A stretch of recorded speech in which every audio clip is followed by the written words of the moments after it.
Winner படத்துல Kiran ma'am சொல்லுவாங்கல்ல, நான் குளிக்க போறேன் நான் குளிக்க போறேன். உடனே பிரசாந்த் சார் பின்னாடியே தண்ணியை தூக்கிட்டு போவாரு, தண்ணி எடுத்துட்டு போகணும் அப்படின்னு சொல்லிட்டு. அது மாதிரி விளையாண்டுகிட்டு இருந்தவங்கிட்ட, நீ விளையாண்டுகிட்டு இருடா, நான் வெளியில போயிட்டு கூட்டிட்டு வர்றேன் அப்படின்னு தான் ஒரு வார்த்தை சொன்னேன். உடனே தடாவுடான் இறங்கி போய் முறத்தை தூக்கிட்டு வந்து பின்னாடியே வந்து நிக்கிறேன். கூட்டம் மட்டும் போனா பத்தாது, பின்னாடியே முறமும் எடுத்துக்கிட்டு போகணும் அப்படின்ற மாதிரி. சரின்ட்டு நம்ம நீட்டா கூட்டிட்டு அவன் கையில கூட்டிட்டு, நான் கொண்டுட்டு போறேன்ட்டு உள்ள கொண்டுட்டு போறேன். நான் கொண்டுட்டு போனா கூட கொண்டு போக விடலை. கூட நான் கொண்டு போய்க்கிறேன் அப்படின்னு சொல்லிட்டு உடனே வாங்கிட்டு போயிட்டார். ஆனா இந்த சைக்கிள் இவன் கையில பட்டுட்டு படாத பாடுபடுது. நம்ம சாமி கும்பிட ஏதாவது வச்சிருந்தோம்னா அதெல்லாம் எடுத்து சாப்பிட்டுருவான். சரின்ட்டு ஆளை காணாமே சாப்பிட்டுக்கிட்டு இருந்தானே அப்படின்னு சொல்லிட்டு பார்த்தா, சந்துக்கு கீழே போய் உள்ள நுழைஞ்சுக்கிட்டு ஏதோ நோண்டிட்டு உட்காந்துருக்குறான். சரி, நம்ம இன்னைக்கு மகளிர் தினமே ஆச்சு, சரி ஏதாச்சும் ஸ்வீட் பண்ணலாம் அப்படின்ட்டு கடலை மிட்டாய் செய்யலாம் அப்படின்ட்டு கடலை பருப்பை எடுத்து ஒரு பாக்ஸில் ஒரு ஒரு மூடிக்கு அளந்து எடுத்துக்கிட்டு, சரிட்டு அடுப்பு பற்ற வச்சுட்டேன். கடாயை வச்ச திடுப்புன்னு விடபிடு சவுண்டு கேட்டுச்சு. என்னடான்னு பார்த்தா கேஸ் காலி ஆயிருச்சு. ஐயோ, இது எதுடா பெரிய கொடுமையா போச்சு. இந்த தோசை கரல் வேற கரண்ட் அடுப்புக்கு சப்போர்ட் ஆகுமா ஆகாதான்னு அது ஒரு பக்கம் டவுட்டு. சரிட்டு வச்சு சப்போர்ட் ஆயிருச்சு. சரி, பச்சை கடலை இருந்துச்சு, பச்சை பட்டாணி, அதை போட்டு நல்ல ஒரு சாப்பிட்டா ஒரு கிரேவி பண்ணி அதையே தோசைக்கு சைடிஷா வச்சுக்கிட்டு நம்ம சாப்பிட்டாச்சு.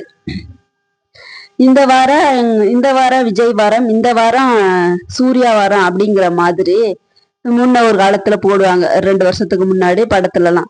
அந்த மாதிரி எங்க வீட்டுல இந்த வாரம் வெஜிடபிள்ஸ் வாரம். சரி, சனி ஞாயிறுக்கு தான் நம்ம நான்வெஜ் எடுப்போம் அப்படின்னு சொல்லிட்டு பார்த்தா, இந்த வாரம் கேஸ் காலியானதுனால எதுவுமே பண்ண முடியாது. எந்த பாத்திரமுமே நமக்கு வந்து இந்த கரண்ட் அடுப்புக்கு சப்போர்ட் ஆகாது. இந்த குழம்பு வைக்கிறதும் இந்த சோறாக்குறதுக்கும் 2 பாத்திரத்தை மட்டும் வச்சுக்கிட்டு ரொம்ப கஷ்டமா இருந்துச்சு. ஓகே, சரி இந்த வாரம் பாத்துக்கலாம் அப்படின்னு சொல்லிட்டு விட்டாச்சு. இந்த வாரம் ரொம்ப மன கஷ்டமா போச்சு. சரின்ட்டு நம்ம பாலை அடுப்புல வச்சுட்டு, நம்ம மேட்ச் ஆச்சு இன்னைக்கு, நியூசிலாந்துக்கும் இந்தியாவுக்கும் ஃபைனல் மேட்ச் அப்படின்னு சொல்லிட்டு ரொம்ப விறுவிறுப்பா போனுச்சு மேட்ச்.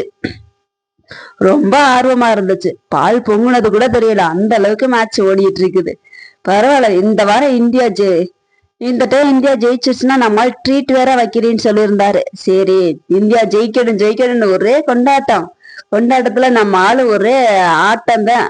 மேட்ச் பார்த்தோம். நாங்க 2 பேரும் மேட்ச் பார்த்துக்கிறோம்னா இவர் தனியாங்கிட்ட ஆடிட்டு இருந்தாரு. நல்லா என்ஜாயா இருந்துச்சு. இது பக்கத்து வீட்டுல வந்து ஆர்ட் அண்ட் கிராஃப்டுக்காக கொஞ்சம் ஒர்க் பண்ணிட்டு இருந்தாங்க. சரின்ட்டு அவங்க கூட கொஞ்ச நேரம் போயிட்டு அதெல்லாம் கொஞ்ச நேரம் செஞ்சு கொடுத்துட்டு டைம் ஸ்பெண்ட் பண்ணிட்டு நல்லா ஜாலியா போனுச்சு நேற்று சண்டே. ஓகே, பாய்.